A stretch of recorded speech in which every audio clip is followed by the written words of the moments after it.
अस्सलाम वालेकुम। आप देख रहे हैं मेरा YouTube channel Chem Spark with Shahryar.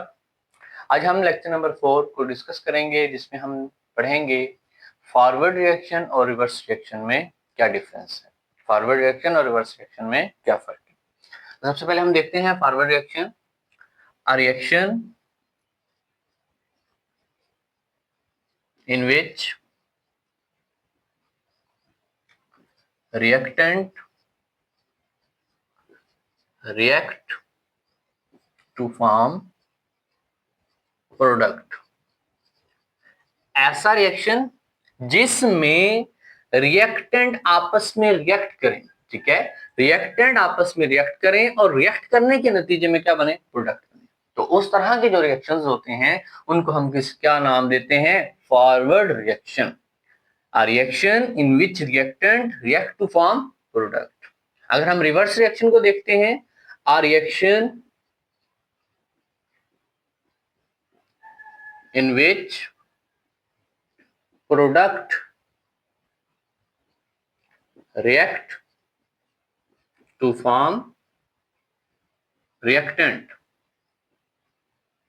ऐसे रिएक्शंस जिसमें क्या होता है, प्रोडक्ट आपस में रिएक्ट करता है और रिएक्ट करने के नतीजे में क्या बनता है, रिएक्टेंट बनता है, उसे हम क्या क्या नाम देते हैं, रिवर्स रिएक्शन का।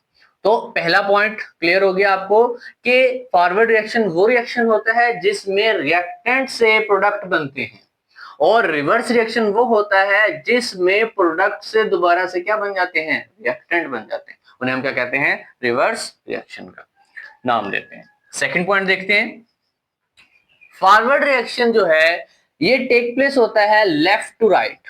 It takes place from left to right. ये बाई से दाएं जानिब होता है, ठीक है, लेफ्ट साइड से राइट साइड की तरफ होता है फॉरवर्ड रिएक्शन।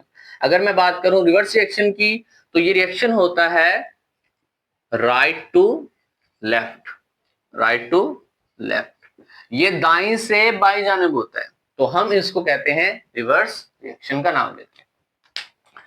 थर्ड नंबर पे देखिए पॉइंट कि फॉरवर्ड रिएक्शन, जब रिएक्शन स्टार्ट होता है एट इनिशियल स्टेज, जब रिएक्शन क्या होगा, स्टार्ट होगा, तो क्या होगा कि रेट ऑफ फॉरवर्ड जो है, रेट ऑफ फॉरवर्ड क्या होता है, बहुत ज्यादा फास्ट होता है, वेरी फास्ट, ठीक है, बहुत ज्यादा तेज होता है। वजह क्या है बहुत ज्यादा तेज होने की, वजह यह है कि उस वक्त रिएक्टेंट्स की तादाद बहुत ज्यादा होती है, ठीक है, इस वजह से रिएक्शन की जो स्पीड है फॉरवर्ड की वो बहुत ज्यादा तेज होती है। अगर मैं बात करूं रिवर्स रिएक्शन की, तो इस स्टेज पर, इनिशियल स्टेज पर, एट इनिशियल स्टेज, ठीक है, rate of reverse reaction is negligible. Negligible का मतलब होता है ना होने के बराबर, बिल्कुल भी नहीं है, थोड़ा बहुत आप कह सकते हैं। वजह वही है कि शुरू शुरू में जब रिएक्शन स्टार्ट होता है तो रिएक्टेंट्स बहुत ज्यादा होते हैं और प्रोडक्ट्स जो होते हैं वो ना होने के बराबर होते हैं। इस वजह से रेट ऑफ रिवर्स भी जो होता है वो निग्लिजिबल होता है, ना होने के बराबर होता है। लास्ट पॉइंट हम इसका देखते हैं, फोर्थ पॉइंट, कि जैसे जैसे टाइम गुजरता है रेट ऑफ फॉरवर्ड क्या होना शुरू हो जाता है, स्लो डाउन होना शुरू हो जाता है, स्लो डाउन ग्रेजुअली। जैसे जैसे टाइम गुजरेगा रेट ऑफ फॉरवर्ड क्या होना शुरू हो जाएगा, आहिस्ता होना शुरू हो जाएगा, कम होना शुरू हो जाएगा। अगर मैं बात करूं रिवर्स रिएक्शन की, तो रिवर्स रिएक्शन जैसे जैसे टाइम गुजरेगा ये क्या होना शुरू हो जाएगा, स्पीड अप होना शुरू हो जाएगा, ये तेज होना शुरू हो जाएगा, ठीक है।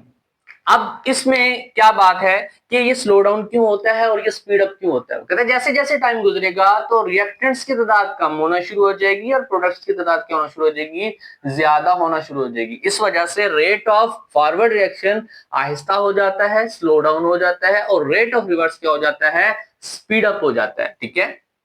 तो इस वजह से हम कहते हैं कि rate of forward reactions at the initial stage very fast होता है, लेकिन रिवर्स रिएक्शन निग्लिजिबल होता है।